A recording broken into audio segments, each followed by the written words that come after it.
Hi, this is Jeff Railsback with the Paso Robles Education Alliance. Today we're talking to Dr. Ruben Canales, who is one of 12 candidates for the Paso Robles Joint Unified School District Board of Trustees. Dr. Canales, thank you so much for joining us today. Jeff, it's a pleasure to be here. Yeah, so we'll just start off like we always do. If you could give me just or give us a brief intro about who you are. Okay, well, my name is again Ruben Canales, otherwise known as Dr. Ruben Canales. A little bit about myself. I grew up in the Central Valley. I moved to Paso Robles about 15 years ago. I'm married to my wife of 34 years, and she's a special ed teacher at one of the local elementary schools.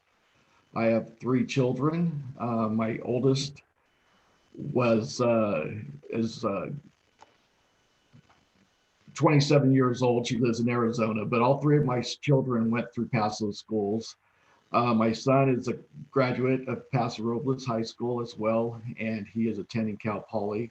My youngest daughter is attending UC Santa Barbara. And I came to Paso Robles because I accepted a principal position job at Winter Piper, and I was there for 5 years. Was one of the best 5 years of my life. I really enjoyed it, and from there I went to the district office and was the district human resource officer. I enjoy playing golf when I can, and I'm currently retired, doing a little bit of real estate on the side. And that's a little bit about myself. When I was in the Central Valley is where I entered teaching and the field of education. And I have about 30 years altogether as far as being in the educational field. So, very, very happy with my past career and enjoying retirement as well. Great. Just real quick, what did you teach? What level? What subjects? Yeah, I taught at an elementary level, and I taught 3rd, 4th, and 5th grades. And then I was an administrative intern for the district for 2 years. I was a vice principal at a middle school for 2 years.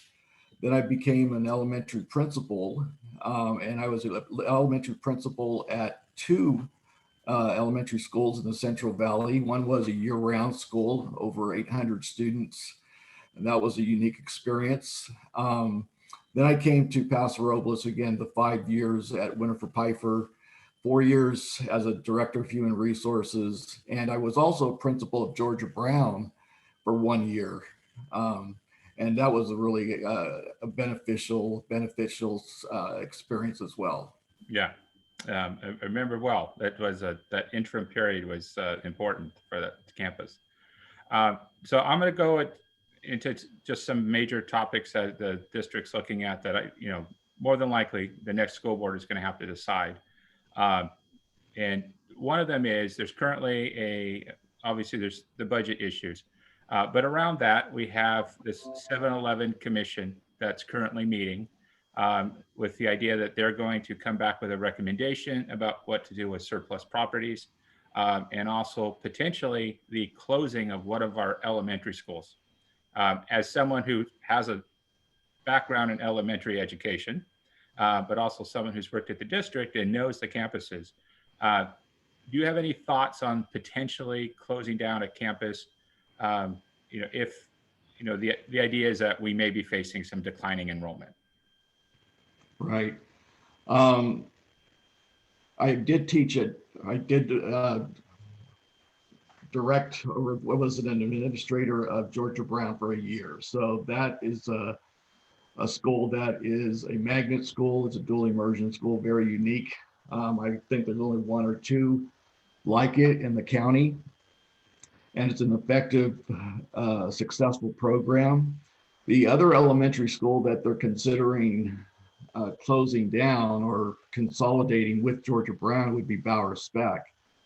A little concerned because Bauer Spec is a magnet school, at least it was. I don't know with their current location at Clamson how much of a visual and performing arts school it is at this point. but it was a magnet visual and performing arts school. So combining the two schools together, whether it's on the Georgia Brown campus or on the new Valor Spec campus, I find troubling and a little bit difficult. I can't see them meshing together. One of your candidates mentioned having a super school or a super magnet, and I just don't see that happening. There is some cost savings, but the cost savings I think would be minimal compared to maybe some other alternatives that the 7-Eleven Commission could recommend. Okay. So another obviously huge topic that we got going on right now, and especially given your experience of Director of Human Resources, is we're trying to figure out how to reopen for COVID. Um, amidst the pandemic, school board did come up with a roadmap, where they're phasing in with the younger kids first, and eventually the high school in January. Do you have any particular thoughts on their plan, or in general on a safe way for our schools to reopen? I'm very excited to hear that the students are going to be returning back to school. Again, you're talking about a phase-in situation. I'm pretty sure the district took surveys and questionnaires from staff and parents alike, trying to find out what would work best for them and their situation. My wife and I were talking about this the other day, and my feeling is I would have liked to have seen maybe TK and through second grade maybe coming on earlier or together, and maybe 3, 4, 5 coming in a week later. The elementary is going to phase in over a 3-week period of time, and I think they could have maybe phased in a 2-week period of time. But they're coming back, and that's fantastic.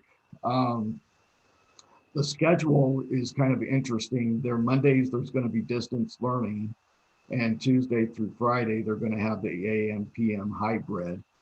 Again, I know that for parents, juggling schedules and babysitting and daycare and so forth is critical.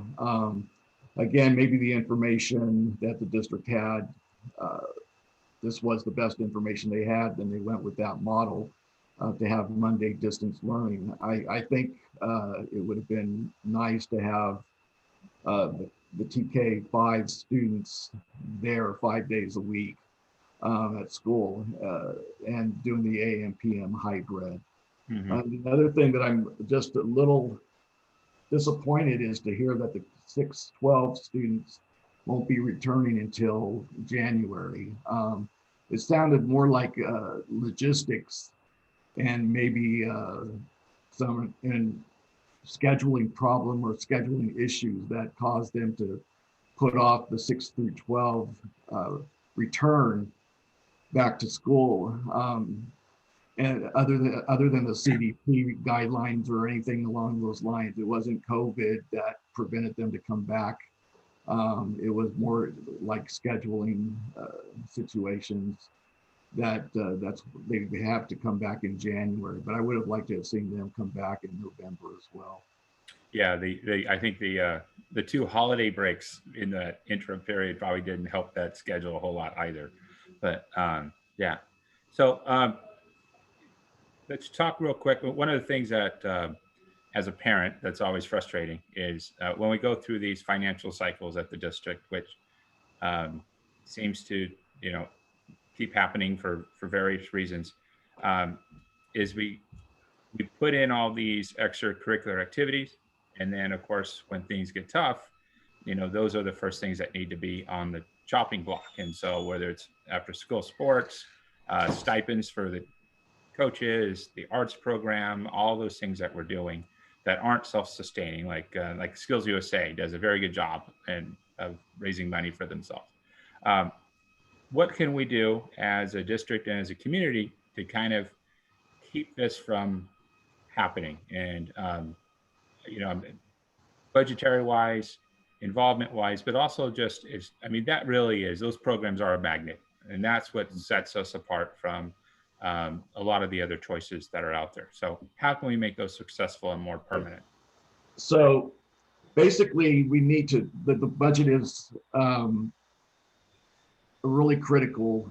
And the district has wonderful programs, has wonderful teachers, has wonderful staff, but the budget continues to be a problem in the district side. And one of the things that I would do, or several things that I would do, is have a budget oversight committee that meets regularly with the chief business officer. We also need to look at position control. In both counts where we had deficit spending, it was because of position control. And we have to realize that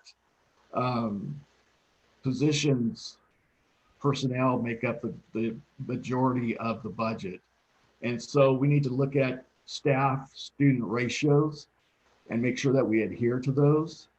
And then finally, we need to make sure that we work continuously closely with the county, and we have monthly budget reports that are on the agenda, and have information, accurate information. The business department sounds like it's firm and steady and stable at this point in time. Previously, we had a situation where the budget office, the chief business director, was vacant. The position was vacant for a number of years. And so there was a lot of instability and lack of continuity. And I think if we have a strong business department, that we won't find ourselves in the same position again. Good. And kind of on a similar subject, of course, we recently passed, a couple of years, I guess now, the Measure M funding, which is going to give our district quite the facelift, and it's our schools will look quite a bit different, and a lot of exciting things there. But one of the sticking points, of course, is the Aquatic Center. Basically, to build what they wanted to build, it's about half funded by the bond. There's been some private money raised, roughly about $200,000.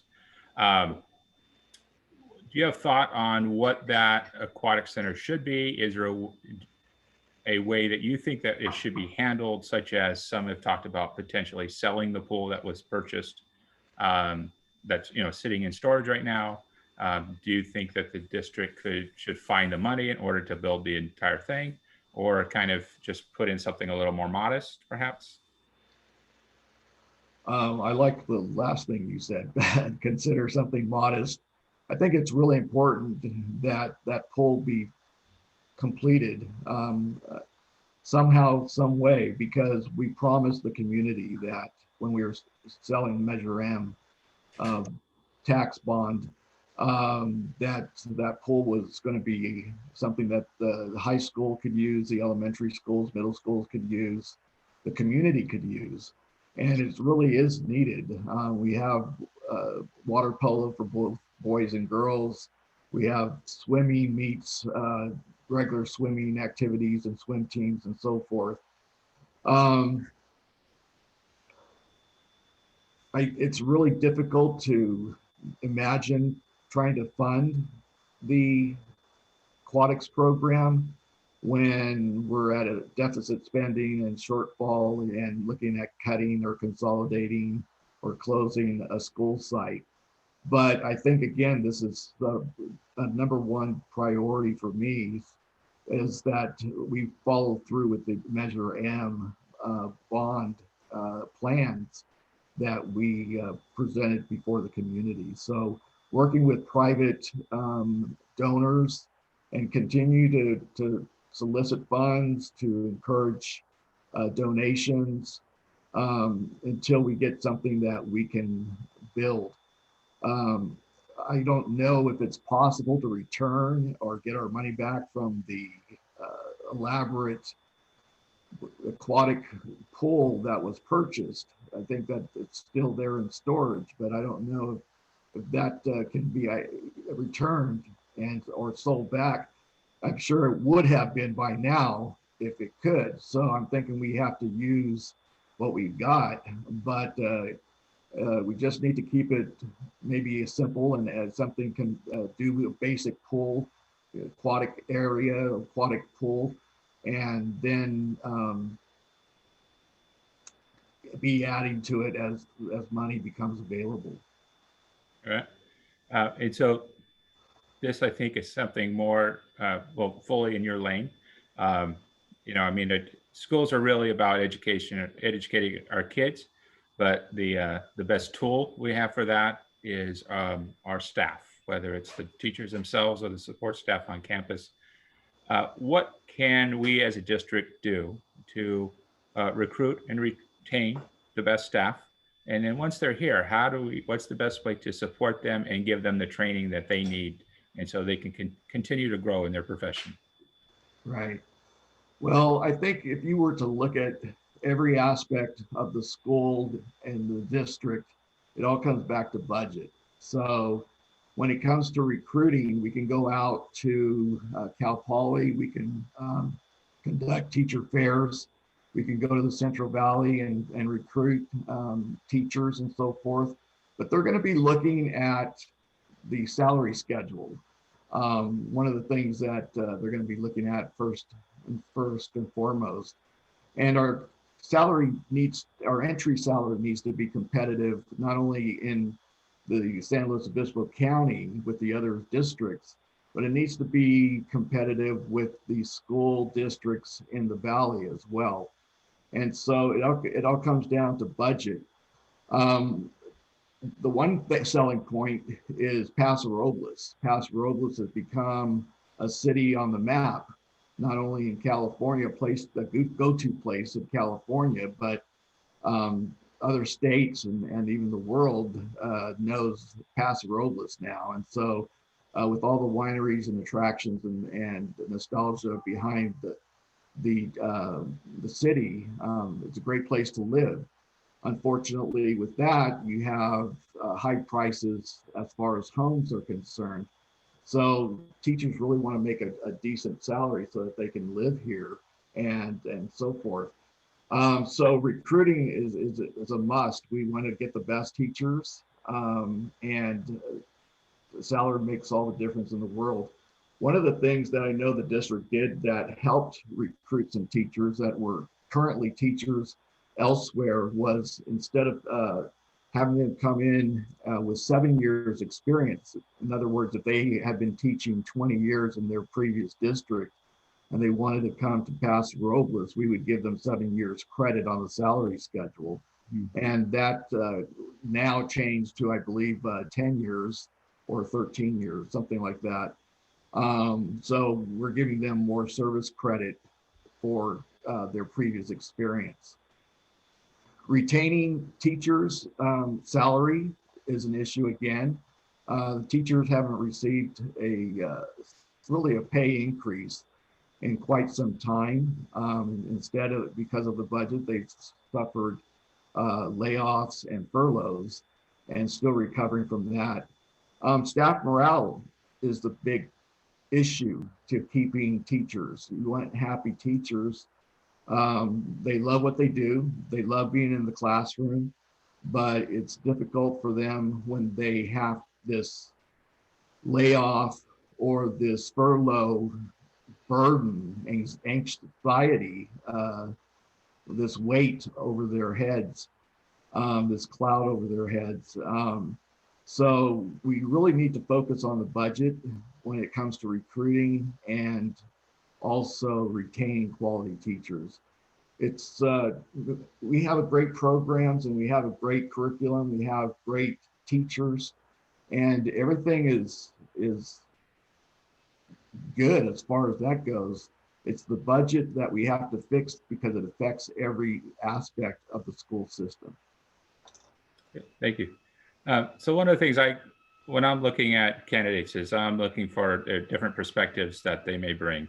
And I'll get into more of that in my next question, but I think it is unique that you worked at the director level at the district. I mean, you know what it's like to have to deal with boards with the superintendent on a daily basis. Obviously, everything that, and you know how a district works, which is very unique. Unfortunately, the other thing that is unique about you is out of 12 candidates, you are the only person of color. Um, and and I'm trying to think back as long as I've been involved with PREA, which is going back to 2008, if we've ever had a person of color on the school board. Um, what can do you think that's an issue? Um, we have, I believe, about 30%, a third of our pastoral roles is Hispanic. About half of our kids are Hispanic, and if my numbers are right, but it's somewhere in there. Um, that seems to be something we're missing, an opportunity we're missing to have that representation on the school board. How can we reach out and find other people and a more diverse representation on our school board? Okay. Your first question related to the uniqueness of being at the district office here in Paso Robles. I do believe that is unique, and is an important fact. I bring a lot of historical knowledge about the district to the board if I were elected. I know a lot of the staff that still is working with the Paso Robles Public Schools. And I know the inner workings of the school system, and I know the history that it has. And with that information and knowledge, I think I could really make some insightful decisions, insightful recommendations, insightful contributions to the board.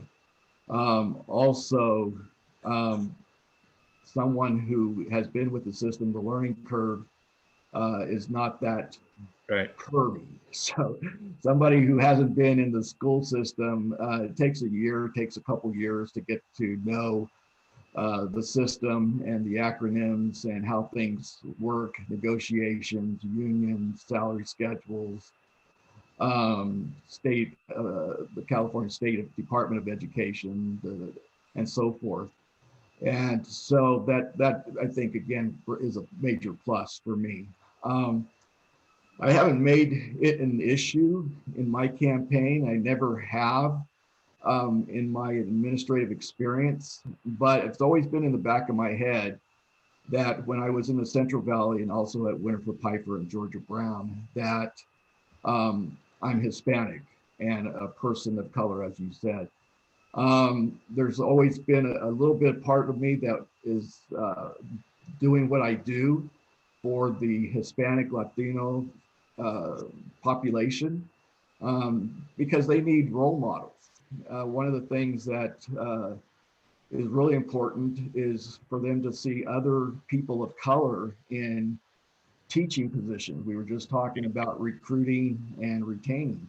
Well, we have a good representation of Hispanics teachers and staff at the elementary level at Georgia Brown, but if you go to the other school sites, you lack people of color, you lack Hispanics teachers on those staffs. So I do think it makes a difference. When I first came to Paso Robles, there were two gentlemen that were on the board. One was African American and one was Hispanic. But they left, and after that, I don't think there's been anybody on the board that's been a person of color. And so I think on one hand, to me, it's not an issue when hiring. I want to make sure that we hire the best people. But if you have two people that are equal in knowledge and experience, and one's a person of color and one's not, I think for the sake of role model and diversity that we lack here in Paso Robles as far as personnel goes, I would choose the person of color.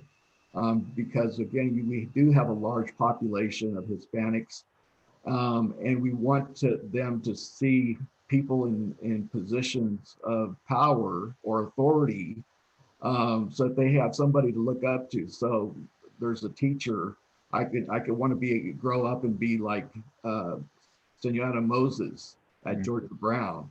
And that's, in her case, she's a lady, woman, and she's also a person of color. So if she could be a teacher, if she could be a principal, if she could be, or he can be a director of human resources, or if he can be on the board, that just opens up the mindset of these minorities and really open up their thinking to realize that they could do the same, or they could pursue their dreams.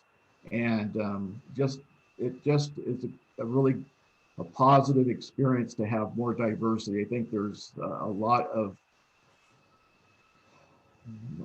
potential, a lot of benefit that having a diverse board, a diverse administrative staff, a diverse teaching staff brings to the community. Okay, thank you. Lastly, just want to talk about the board itself. And you have had involvement with the boards professionally. What do you think, as a group, what characteristics make up we'll just say a good board, an effective board? And what role do you feel like you fit? How do you fit into that picture? Okay. Well, I think it's really important that there's 7 people on the board. A lot of boards have 5 members. Paso Robles is unique and it has 7. So it deals with having to work with different characters, different personalities, different people with opinions. And I think I'm a people person. And over the years, I've worked with parents and teachers and staff, classified staff, worked with others throughout the district, solving problems and being open-minded and respectful of each other. In my course of history with the district, the board has been somewhat dysfunctional. And when we talk about wanting to establish a district where it's a positive, it's a district of excellence, it really begins with the board. The board sets the tone, sets the atmosphere, sets the direction, the vision, the mission of the district. And if they're at odds with each other and dysfunctional, that just seeps into the rest of the system. And so I look forward to working with the other 6 candidates. I think we should agree to disagree. I think we should respect each other. I think that we should respect each other's opinions.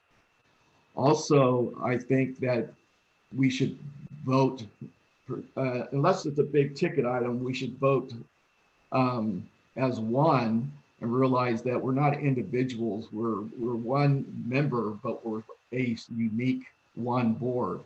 And so we need to work as a team, and more often than not, have the same vote. When you had the transition for coming back to school for the elementary students, you had a 7-0 vote. Yes. And I think, that doesn't happen very often in our district where you have 7 big issues and 7-0 votes.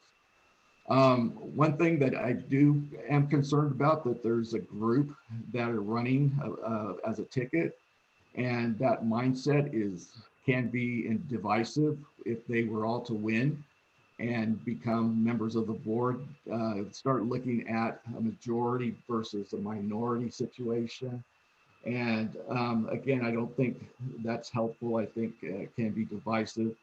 So I think we should all work together and have the best interest of children in mind as students and teachers and this district in mind. And we have more in common in that respect than if we find flaws or focus on differences. Okay. Well, Dr. Ruben Canales, thank you for taking the time for us to get to know you a little better. I've said many times, I really do appreciate anybody willing to step up and serve the community, and especially our schools in this way. It is largely a thankless job. Probably I know it's a lot of headaches, and I know it's a lot of work. So on behalf of myself and the board, thank you for that.